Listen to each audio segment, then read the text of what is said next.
ఒక షిప్లో ఉన్న అందరూ ఒకేసారి చనిపోయారు, కానీ ఎవ్వరికీ ఇంజురీ కూడా లేదు.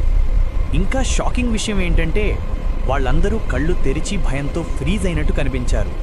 సముద్రం మధ్యలో జరిగిన ఈ మిస్టరీ ఇప్పటి వరకు ఎవ్వరికీ క్లియర్గా అర్థం కాలేదు. 1945లో ఎస్ఎస్ ఔరంగ్ మెడమ్ అనే షిప్ సముద్రం మధ్యలో ఉండగా ఒక ఎమర్జెన్సీ సిగ్నల్ పంపింది. ఆ మెసేజ్లో అందరూ చనిపోయారు, నేను ఒక్కడినే మిగిలాను అని ఉంది. రెస్క్యూ టీం అక్కడికి వెళ్లేసరికి చూసిన సీన్ చాలా భయంకరంగా ఉంది. షిప్లో ఉన్న ప్రతి ఒక్కరూ కళ్ళు తెరిచి పడిపోయారు, కానీ ఎవ్వరికీ ప్రాణం లేదు.